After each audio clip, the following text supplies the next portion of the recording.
I hate ice baths. I absolutely hate them. Find that inner calm. But I do them because it exposes my excuses. Every time I get in, it's a battle between me and my mind.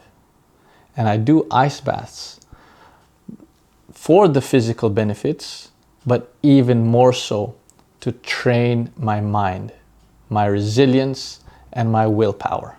Vish here from Inhale to Excel, a former real estate agent turned breathwork instructor. And this is me sharing the things that have worked for me over the years with the hope that it may help some of you guys with your journey out there. So I've been doing ice baths for a while now. And still, each and every time, I don't want to get in. It's not something I enjoy or I look forward to. Now, it's a different story once you actually settle in the ice bath and you're there after a minute and you can then quiet your mind, and then it becomes not, I wouldn't say a pleasant experience, but not such an unpleasant experience. But it's still hard, and maybe it's just me. I'm from the Philippines. I like the heat. I like the tropical climate, and we're in Brisbane and it doesn't get too cold in Brisbane, you know, some 18, 15, but I still feel like it's fucking penguin weather, right? So I don't like the cold at all. But we do ice baths because it's good for you, yeah? Lots of physical benefits of doing the ice bath, but more so is to train my mind. So I pretty much do an ice bath every other day. And it's still a bitch. In fact, Joe Rogan calls it, every time he steps in, he calls it a battle with his inner bitch, his little bitch inside, right? And every time my mind will give me excuses. It's, you know, too cold, or it's winter, or I don't have the time, or let's skip today, let's do it tomorrow. And it's a battle. Now, how do I get over that? I just fucking step in, even if I don't want to. Because I know future Vish will thank me for it. Long term, it's good for me.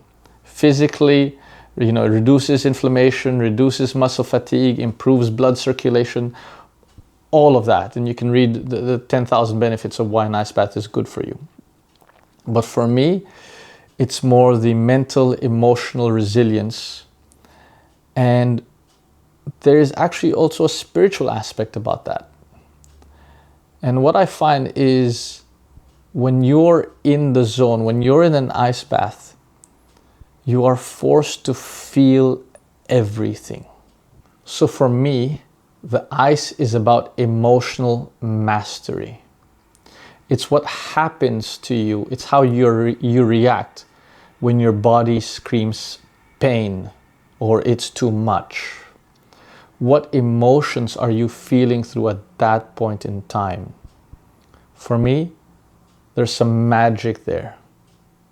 So when I'm in the ice, panic sets in, fight or flight mode sets in. So my body is hyper vigilant and it's screaming. And so what I have to do is I have to remain calm and I have to breathe during that intense entry into the water.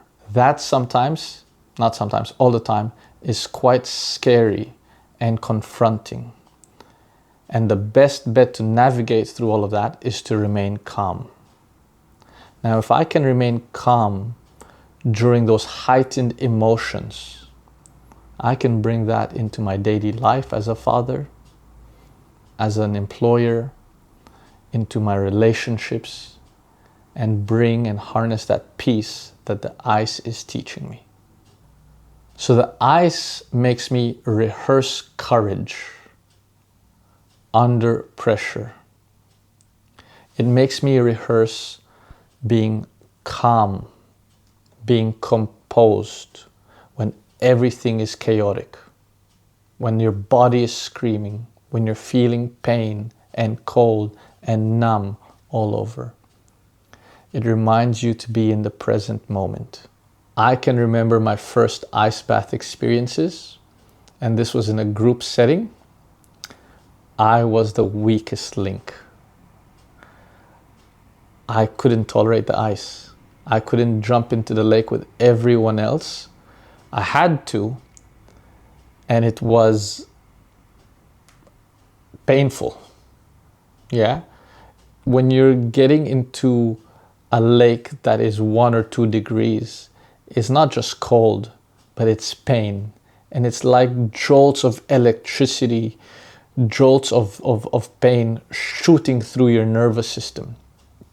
And I can remember my first, second, third time during my first ice bath exposure, frozen lake swimming essentially. There were a couple of moments. I think it was my third ice bath, and it was under Mount Kosciuszko, and it was a glacial lake. It was super cold. I had tears coming out of me.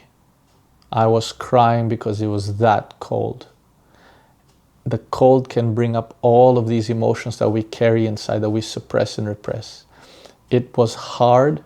I was lucky I was surrounded by a band of brothers that pushed me through. But it made me stronger. It made me stronger because I did something I never thought I would do before, and I came out and I survived. So now I do it quite regularly, and I'm training my body to get used to the cold as much as possible.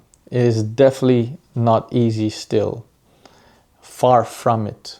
But what's changed is how I approach the ice, my resilience, my courage, because I know that, again, aside from the physical benefits, the dopamine, the inflammation, all of that, I am allowing myself to be in the present moment more and more. I'm practicing how to be calm under pressure. And these are skills I can take with me through everyday life. Now, I still feel the cold. Some days it feels like war. Some days it's a bit better, and I can center myself and even go to a very deep place inside of me. But every time it makes me better. It reminds me not to seek comfort, but to seek courage. And this mindset changed everything for me. So if you haven't tried an ice bath yet, why not dip your toe in? You've got nothing to lose. See you guys.